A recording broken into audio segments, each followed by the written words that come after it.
Right, morning guys, Mr. Fitch here. So today we're going to look at changing between fractions, decimals and percentages. Let's start with one of the tricky ones, fractions and decimals. So I'm going to look at changing 3/8 to a decimal. Now one way around this is by converting the fraction, finding an equivalent fraction so that it's over 10, and then I know how many tenths I've got. Okay, and so I could write that as a decimal, 0 point however many tenths. Or I could change it to a fraction over 100, and then I could write it as a decimal because I would know how many hundredths I've got, and I would write it as 0 point something something. But the method I'm going to show you today is actually kind of surefire. It works every single time. Now, this fraction represents 3 divided by 8. So I am dividing the number 3 by 8. That's what the fraction line really means. So the way we do division is bus stop. So I'm dividing 3, so 3 goes under the bus stop, and I'm dividing by 8. Now, normally, if I've got a remainder, I carry it over to the next number. But I don't have a number after the 3. So what we need to do is start putting in the numbers after the 3. So think about what 3 is. It's 3 units with 0 tenths. Okay, I've got 0 tenths, I've got 0 hundredths, I've got 0 thousandths, and if I wanted to go on further and further, I could. So, 8 into 3, how many 8s can I get into 3? Well, obviously that's 0. Now, because there's a decimal point, we need to carry the decimal point above the line as well, on top of the bus stop. Now, because there was no 8s in 3, I've had to carry that 3 over.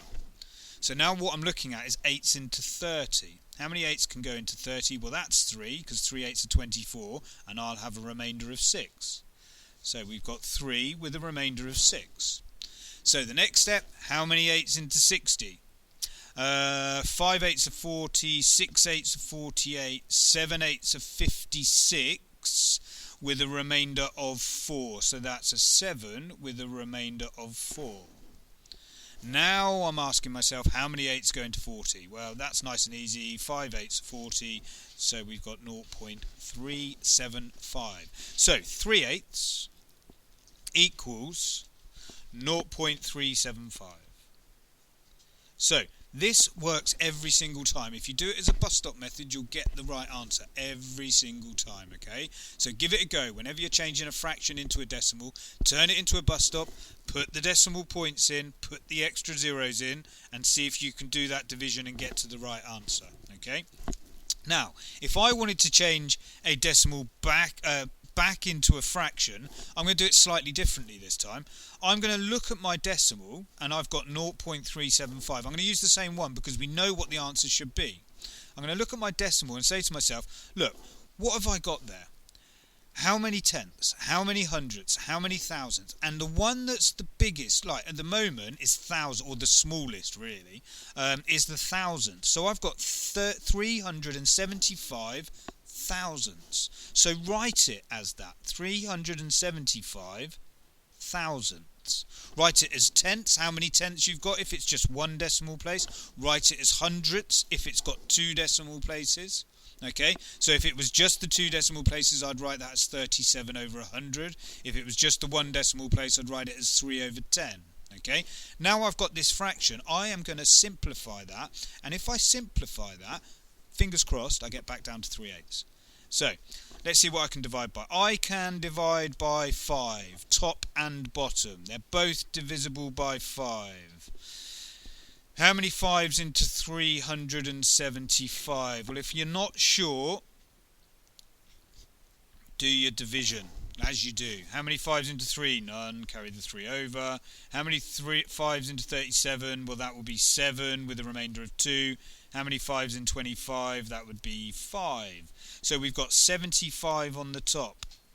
Then if I were to do the same for 1,000, then I should get 200. Okay, now I can divide it by 25, let's say. How many 25s can I get into 75? Well, that would be 3. How many 25s into 200? That would be 8. And hey ho, look what I've got. Okay, so I divided this one by 25, I divided this one by 25. So I was simplifying fractions by dividing the top and bottom number by exactly the same thing at the same time. Okay, so that's us working from fractions to decimals, decimals to fractions. Let's have a look at decimals and percentages.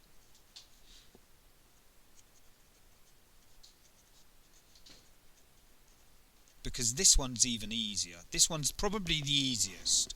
Okay, suppose I had a decimal, 0.38, and I wanted to turn that into a percentage. Now, percentages are out of 100, 100% being the whole amount. So all I'm going to do is times that by 100 to get my percentage. Times it by 100, I get 38%. Done. Okay? So if I needed to convert a decimal to a percentage, because that's what they've asked for, that's exactly how I do it. Now, if I was working the other way, and I had to go from a percentage to a decimal, suppose I had 57%, then I wouldn't times by 100, I'd do the reverse, which is divide by 100. And I get 0.57. Okay, so decimals to percentages, much easier than fractions and decimals. Okay, okay, let's look at the next one, fractions and percentages.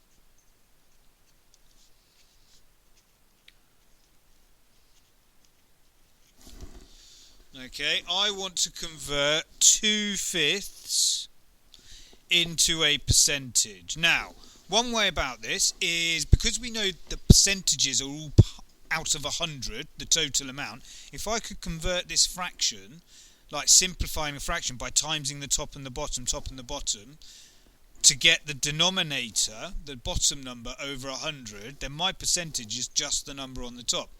But the other way, look at, actually, decimals to percentages is really easy. I just times by 100. So the way that kind of really works every single time is nice and easy, is if I can convert my fraction to a decimal, then it's really easy to turn it into a percentage. So that's the way we're going to do it. We're going to do bus stop and convert this to a decimal. So what I'm doing is 2 divided by 5. So I'm doing 2, so that goes under the bus stop, and then I'm going to divide by 5. Remember, 2 is the same as 2 plus 0 tenths and 0 hundredths and such and such and such and such. So I may not need all of these zeros, but I'm going to put them in anyway. So let's have a look. 5s into 2 is 0. Put the decimal point above the decimal point. Carry the 2 over because I haven't used it yet. 5s into 20 is 4. Okay, so there's no remainder, so I don't need to go any further. So 2/5 equals 0.4. Now, if I want to convert a decimal to a percentage, I times by 100. So 0.4 times by 100 equals 40. So therefore we've got 40%. 2/5 equals 40%. Now, in reverse, let's think about this. Suppose I've got 52% and I want to convert that to a fraction. Easiest way to do this, percentage is parts out of 100. Okay, so I'm going to say 52% equals 52 over 100, and then I'm going to simplify that fraction. It's really easy to do. So divide the top and bottom by 2, and we get 26 over 50. Divide the top and bottom again by 2. I can do that. Okay. And we get 13 over 25, and that's me converting it to a fraction. Now, if I wanted to, I could do the reverse to get a fraction over 100, like I said, and then I just read off the top number. Okay, if I undid all of this, if I times by 2 and then times by 2, I'd get back to 52 over 100. So there is an alternative way to do it rather than bus stop. So what I'd like you to do is have a go at the worksheet that I've sent you on to show my homework. It's not that long, alright? So just do a bit of conversion, nice and easy stuff, and then maybe we'll take this a bit further next lesson, alright? Have a great day, guys, and I'll see you soon.